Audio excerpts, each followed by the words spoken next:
एक महत्त्वाची बातमी समोर येतेय। अवसरी बुद्रुक येथील गुंडगे शेटे मळ्यात आज सकाळी बिबट्याची 5 पिल्ले मृत अवस्थेत सापडली। गोपीनाथ सकाराम गुंडगे यांच्या शेतात ऊस तोडणी चालू होती। सकाळी 5:30 वाजता ऊस पेटवून देण्यात आला। काही वेळानंतर त्यातून बिबट मादी बाहेर पडली। त्यानंतर ऊसात 2 तासांनी 5 पिल्ले मृत अवस्थेत सापडली। अवसरी बुद्रुक मधील गुंडगेमाळे या ठिकाणी गोपीनाथ गुंडगे यांच्या शेतामध्ये सकाळी ऊस मजूर ऊस तोडणी करण्यासाठी आल्यानंतर ऊस पेटवल्यानंतर या ठिकाणून एक बिबट्या या ठिकाणून पळत जात असताना त्यांच्या निदर्शनास आला।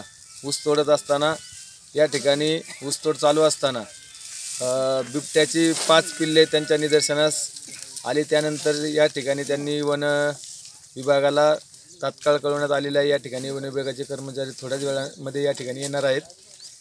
या शेतामध्ये आम्ही आलो ऊस तोडायला आल्याच्या नंतर ते घोणस निघल्यामुळे आम्ही खराब शेत म्हणून तोडायला मालक चेता म्हणले आणि ते आम्ही काय वाघ बी पाहिलेलाच नव्हता। कारण आम्ही जेवायला बसल्याच्या नंतर ती कोणती एक मावशी आम्हाला म्हणली वाघ निघला फक्त तेवढा पाहिला आणि तिकडे असल्यामुळे आम्ही तिकडे वाघामुळे हे चालू क्षेत्र बंद केलं ना आम्ही वेळ भरायला लागले बस। आम्ही सकाळी इथं ऊस तोडायला आलो आणि सकाळी ऊस तोडायला आल्यावर ते ऊसामध्ये गाबाळ होतं म्हणून आम्ही ते ऊस पिटून दिला।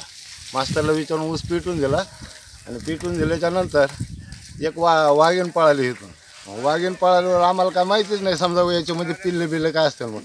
तर ते शेजारी कोण इथं त्यांच्या वस्तीवरले एक बाई माणूस आणि ते होते त्यांनी काय सांगितलं वाघ पळाला। मग वाघ पळाला म्हणून आम्ही ते बघितलं तर साईडला होता।